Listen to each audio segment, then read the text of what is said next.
72, The Black Chamber Again. It was now the beginning of April, and the bleak winds had yielded to the genial breath of an early spring. At 10 o'clock one morning, an elderly gentleman with a high forehead, open countenance, thin white hair falling over his coat collar, and dressed in a complete suit of black, ascended the steps of the northern door leading to the inland letter department of the General Post Office, St. Martin's le Grand. Okay, we're going to get to read some more letters. He paused for a moment, looked at his watch, and then entered the building. Having ascended a narrow staircase, he stopped at a door in that extremity of the building which is the nearer to Aldersgate Street. Taking a key from his pocket, he unlocked the door, glanced cautiously behind him, and then entered the Black Chamber. Having carefully secured the door by means of a bolt and chain, he threw himself into the armchair which stood near the large, round, oaken table. The examiner, for the reader has doubtless already recognized him to be the same individual whom we introduced in the 29th chapter of our narrative, glanced complacently around him, and a smile of triumph curled his thin, pale lips. At the same time, his small, gray, sparkling eyes were lighted up with an expression of diabolical cunning.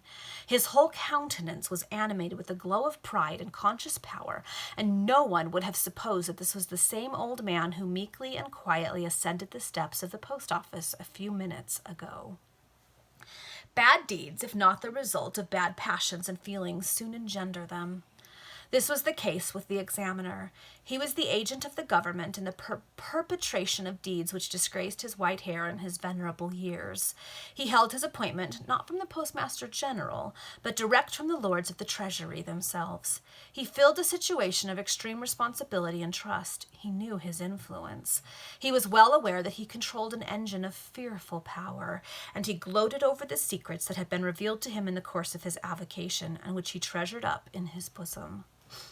He had risen from nothing, and yet his influence with the government was immense. His friends, who believed him to be nothing more than a senior clerk in the post office, were surprised at the great interest which he evidently possessed, and which was demonstrated by the handsome manner in which all his relatives were provided for. But the old man kept his secret. The 4 clerks who served in his department under him were all tried and trustworthy young men, and their fidelity was moreover secured by good salaries. Thus every precaution was adopted to render the proceedings of the Black Chamber as secret as possible. And at the time of which we are writing, the uses to which that room was appropriated were even unknown to the greater number of the persons employed in the General Post Office. The examiner was omnipotent in his inquisitorial tribunal. There alone the authorities of the post office had no power. None could enter that apartment without his leave. He was responsible for his proceedings only to those from whom he held his appointment. At the same time, he was compelled to open any letters upon a warrant issued and directed to him by the Secretaries of State for the Home and Foreign Departments and for the colonies, as well as in obedience to the Treasury.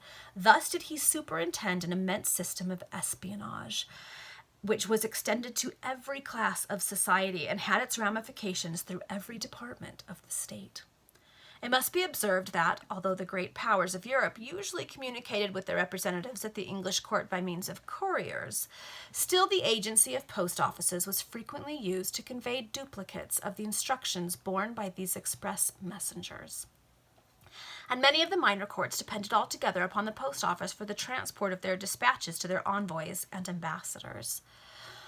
All diplomatic correspondence thus transmitted was invariably opened, and notes of entire copies were taken from the dispatches in the Black Chamber.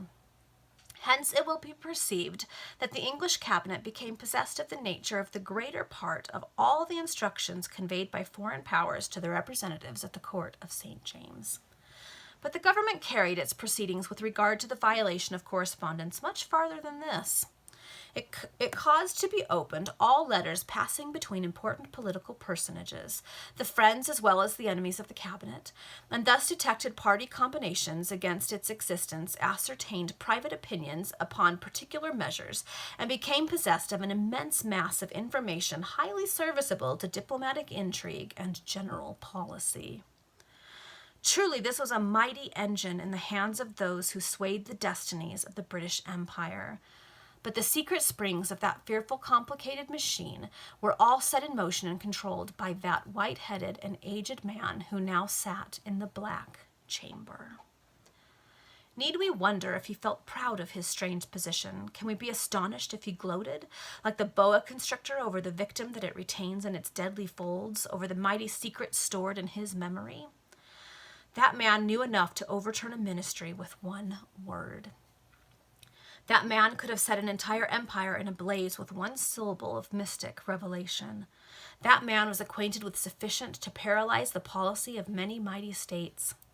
That man treasured in his mind facts a mere hint at which would have overwhelmed entire families, aye, even the noblest and highest in the land, with eternal disgrace. That man could have ruined bankers, hurled down vast commercial firms, leveled mercantile establishments, destroyed grand institutions. That man wielded a power which, were it set in motion, would have convulsed society throughout the length and breadth of the land. Need we wonder if the government gave him all he asked? Can we be astonished if all those in whom he felt an interest were well provided for? When he went into society, he met the possessors of vast estates whom he could prostrate and beggar with one word, a word that would proclaim the illegitimacy of their birth. He encountered fair dames and titled ladies, walking with head erect and unblushing brow, but whom he could level with the syllable that should announce their frailty and their shame.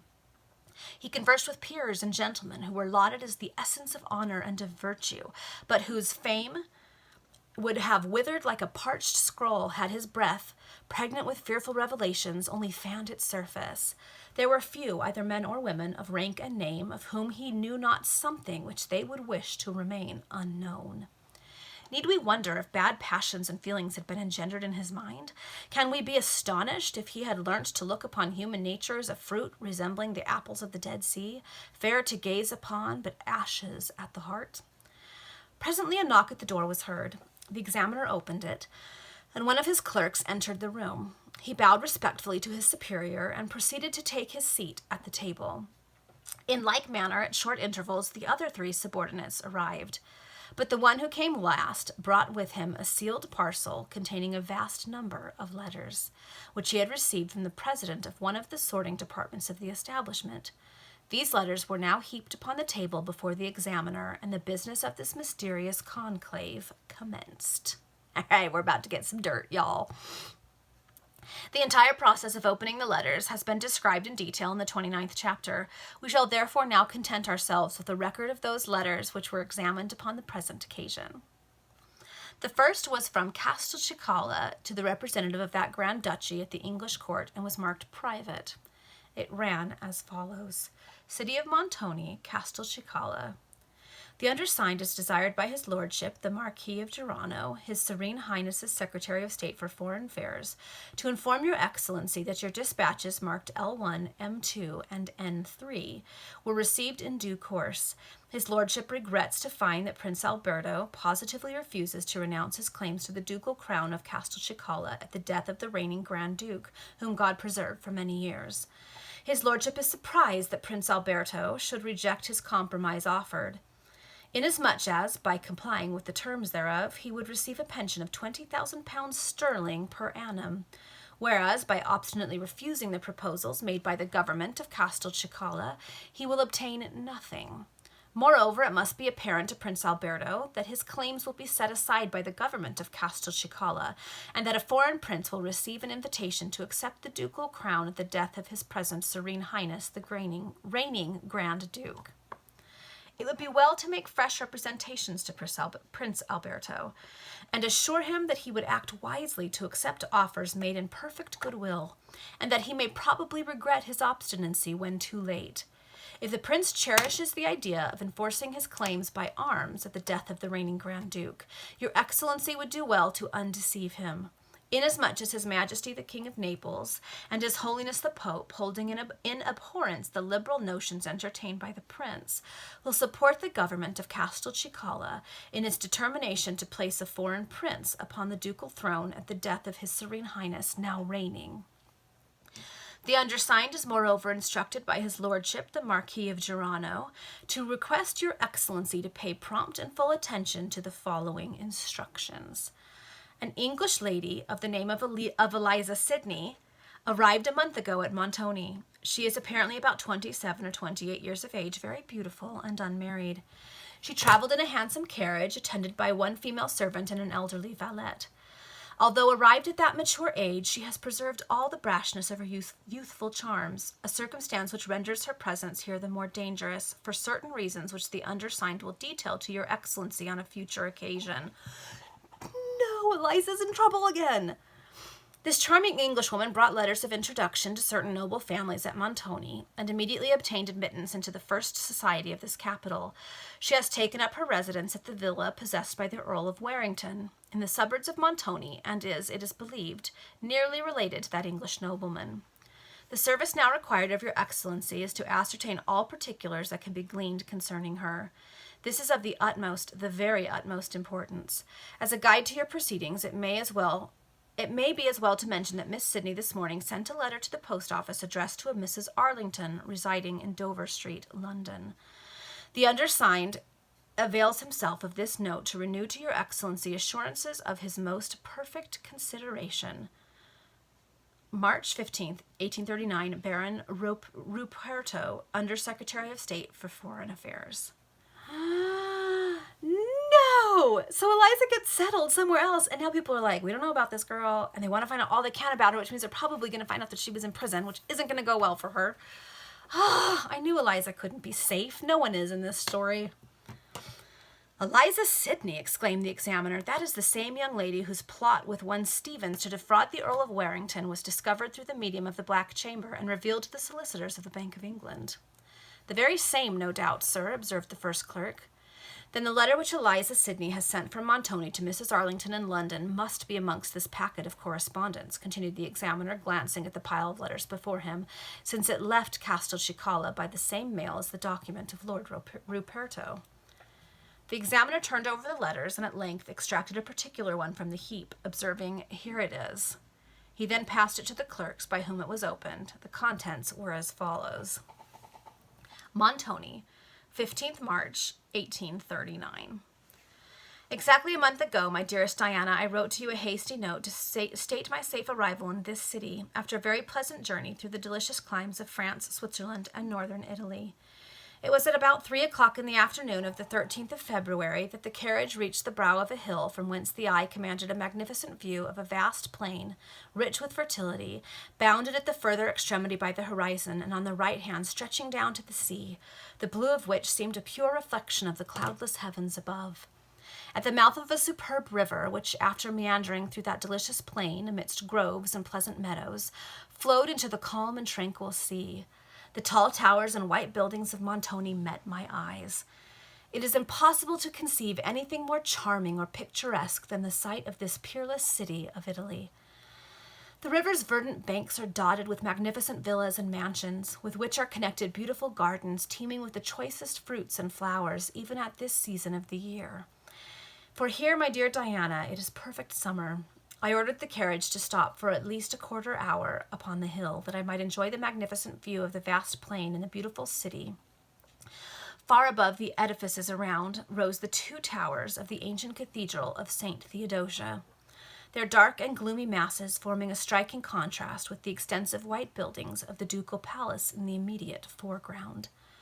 The port of the city was crowded with shipping, the flags of all nations waving from the forest of masts that indicated the existence of an extensive commerce. While I was yet gazing upon the scene, the roar of distant artillery reached my ears.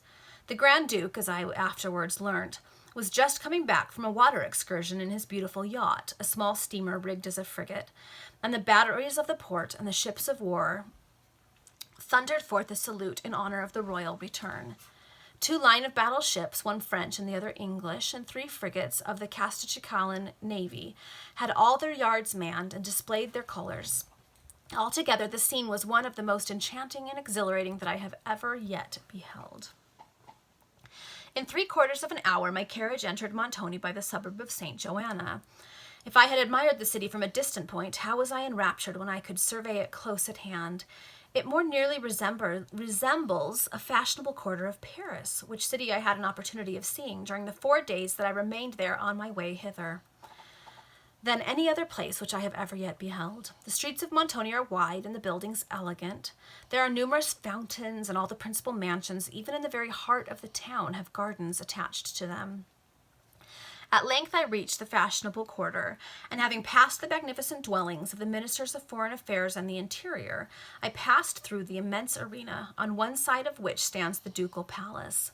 At that moment a regiment of horse guards was returning to its barracks close to the royal residence.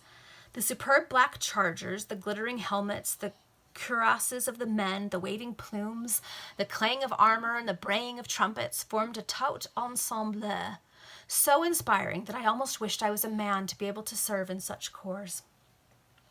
The carriage proceeded, crossed the river over a suspension bridge, and having passed the official dwellings of the ministers of war, commerce, marine, and finance, entered the southern suburbs of the metropolis of Castelcicala.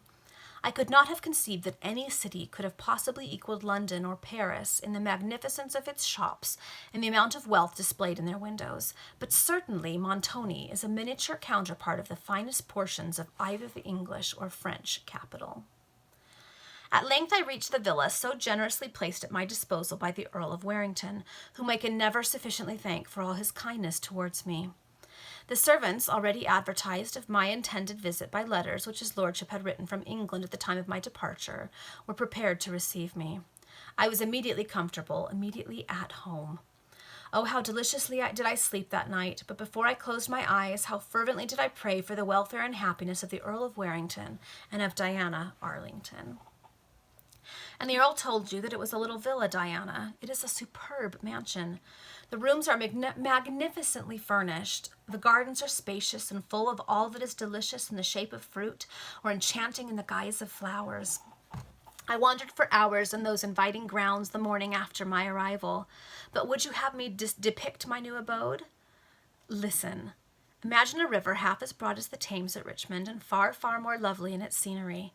At a distance of about 50 yards from the stream, on a gentle acclivity rising from its very edge, stands a large square mansion built of white freestone. The villa is 2 stories high, and the windows on the lower floor open like folding doors down to the ground. The hall and magnificent staircase are of the finest marble. And will you humor me in attending to all my minor details? This is one thing about the Penny Dreadfuls. There was no such thing as a detail too minor to be mentioned at length. So we're going to learn more than you ever wanted to know about this villa. Oh my goodness. I have fitted up my own boudoir in precisely the same style as that in which I passed many happy hours at Clapton. A grove of myrtles almost surrounds the villa and is musical with the warblings of 1,000 birds. A gravel walk, margined with flowers, leads down to the river's bank. Behind the mansion extend the gardens, the acclivity still rising gently until the summit of the verdant amphitheater is on a level with the first-floor windows. There is a marble basin in the middle of the grounds, filled with crystal water, in which gold and silver fish disport joyously beneath the shade of an overhanging fruit tree on one side or on the other, play with their glistening fins in the brilliant flood of sunlight. Oh, in truth, it is a charming spot, and seems as if its barriers could forever exclude the footsteps of sorrow. Oh, Eliza, the footsteps of sorrow are coming for you. When I had rested myself for 2 or 3 days and completely recovered from the fatigues of traveling, I delivered my letters of introduction to the families to whom they were addressed. And here I have another instance of the Earl of Warrington's noble conduct to record. The letters all represented me as the near relation of the Earl of Warrington. I was received with open arms by all to whom I was thus introduced, and each kind Italian family seemed only anxious to make me happy. Oh, what virtue there must have been in those letters which Count Alteroni had written, no doubt according to the dictation of the Earl. But Diana, relative to those letters there is a secret, which I do not choose to trust to paper, but which the Earl has perhaps already explained to you.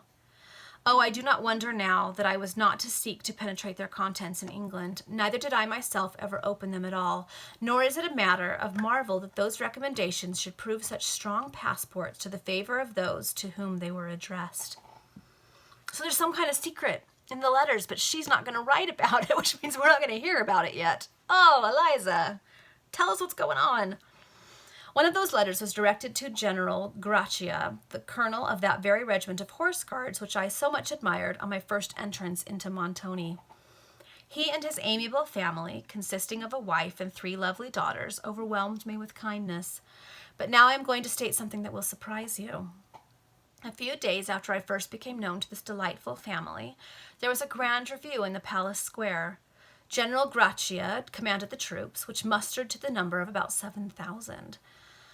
The ladies insisted that I should accompany them in their open carriage to see the maneuvers. The review was to be a very brilliant one, as the Grand Duke himself intended to inspect the troops. I accordingly assented, and to the review we went. Never have I beheld a more magnificent sight. The road around the square was lined with carriages filled with all the rank and beauty of Montoni. The troops presented a splendid appearance, being the choice regiments of the Castelcicalan army, which I have understood is 17,000 strong.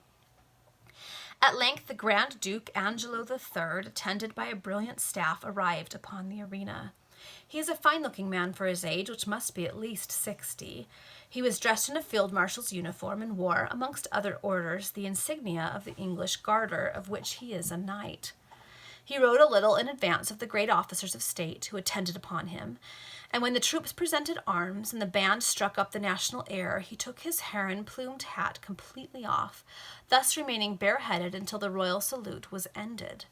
He then passed along the lines, but the troops received him in silence, for, to tell you the truth, His Serene Highness is far from popular, in consequence of certain political reasons which I shall not trouble you at present. She keeps saying, there's this really interesting bit of information, which I'm not going to write to you about, which is super convenient for the author who doesn't want us to know about them. When the review was over, the Duke, attended by his staff, rode around the square and graciously replied to the salutations which awaited him on all sides. When he drew near the carriage in which General Gracia's family and myself were seated, he rode up to it and entered into conversation with the general's lady. Presently he glanced toward me and immediately bent down and whispered to Signora Grachia. The result was my formal introduction to the Grand Duke of Castelcicala. He inquired very kindly after the Earl of Warrington. The Whirl of Arrington. This is why I'm not a professional book reader. The Earl of Warrington, whom he remembered perfectly.